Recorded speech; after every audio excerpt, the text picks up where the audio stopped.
Bonjour, aujourd'hui je vais vous expliquer comment la section des extensions fonctionne dans OpenVox UC200. Je vais vous montrer pratiquement comment ça marche et comment créer les extensions.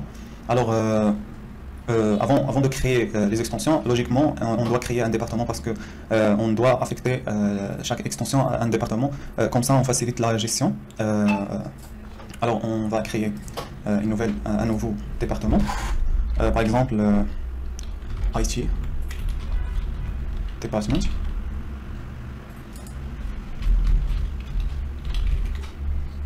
Alors, on peut ajouter une description. Allow inbound, allow group and extension. Yes. Allow calls to these departments. On choisit les départements qu'on accepte appeler et on ajoute les membres. On peut ajouter les membres depuis cette interface ou bien après lors qu'on crée les extensions. Alors, je ne vais pas ajouter un numéro pour le moment.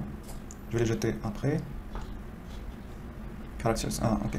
Donc, n'accepte pas un espace. Save and apply.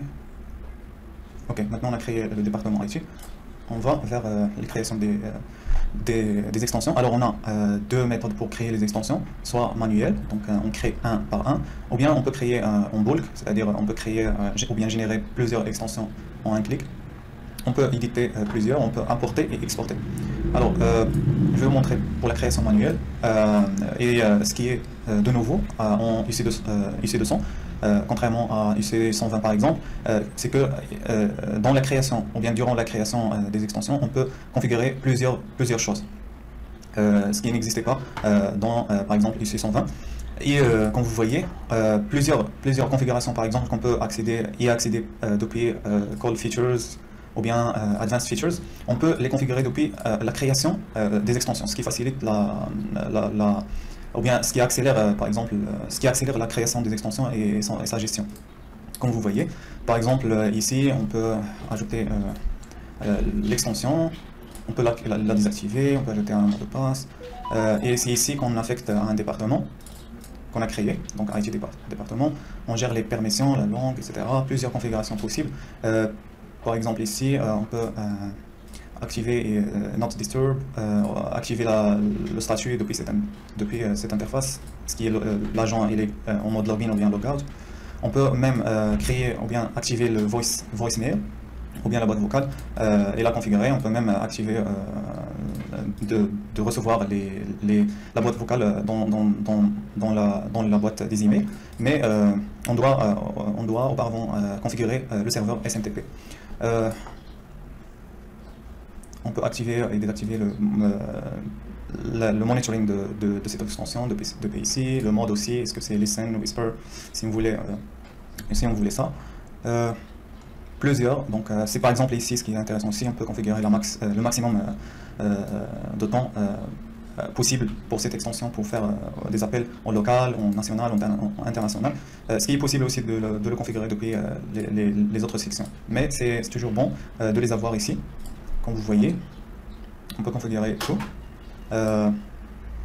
Ce qui est aussi bon d'avoir ces configurations, c'est que lorsqu'on exporte, lorsqu'on a par exemple plusieurs extensions, et on peut exporter ces données avec toutes les configurations qu'on a mis, et comme ça la prochaine fois, si par exemple on a fait un upgrade du firmware, on peut importer les extensions, toutes les extensions avec toutes les configurations qu'on a déjà configurées, donc sans les reconfigurer depuis le début. Alors maintenant, ce qu'on va faire pratiquement, on va ajouter en bulk deux extensions. On met start, par exemple 200. Je vais lui dire de me générer juste deux. Comme ça, je vais les configurer. Ou bien 3, je vais supprimer une après. Et je vais connecter une de ces extensions avec un softphone que j'ai ici, microchip, et l'autre, je vais le configurer avec un téléphone IP Fanville, et on va passer un appel entre les deux. Et vous allez voir comment on va faire cela. On choisit le step. Et c'est pour le mot de passe.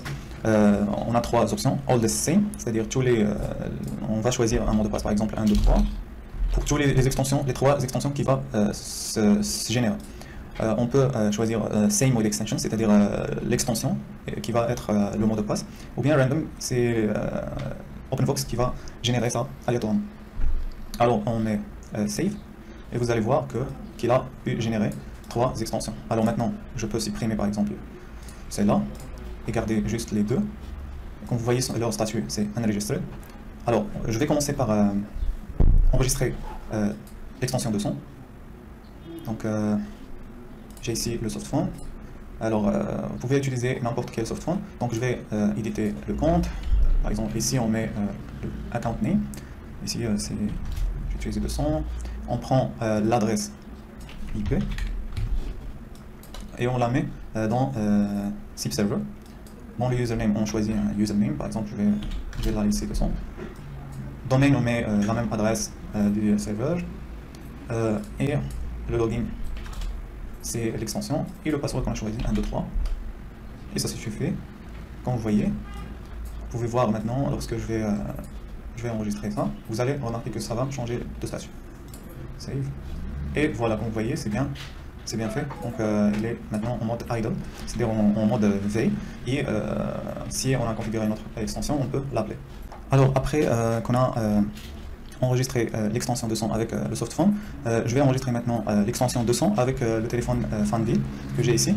Donc je vais faire login, admin. Après c'est un téléphone modèle X303. Je vais vers Lim. Comme vous voyez, il n'est pas enregistré. Je vais essayer de le configurer avec cette extension 201. Alors on met ici 201 dans les domaines. Display name, je vais la laisser Innova. User authentication 201. Le password qu'on a mis c'est 1, 2, 3. Server name, on met l'adresse IP. Vous voyez, dans le serveur c'est la même. Et on met aussi l'adresse IP, la même adresse IP ici, dans server address. Et on clique sur Apply. Comme vous voyez, c'est enregistré. Et la même chose ici. Alors maintenant, je vais essayer de passer un appel depuis le téléphone Fanvil vers le softphone que vous avez ici.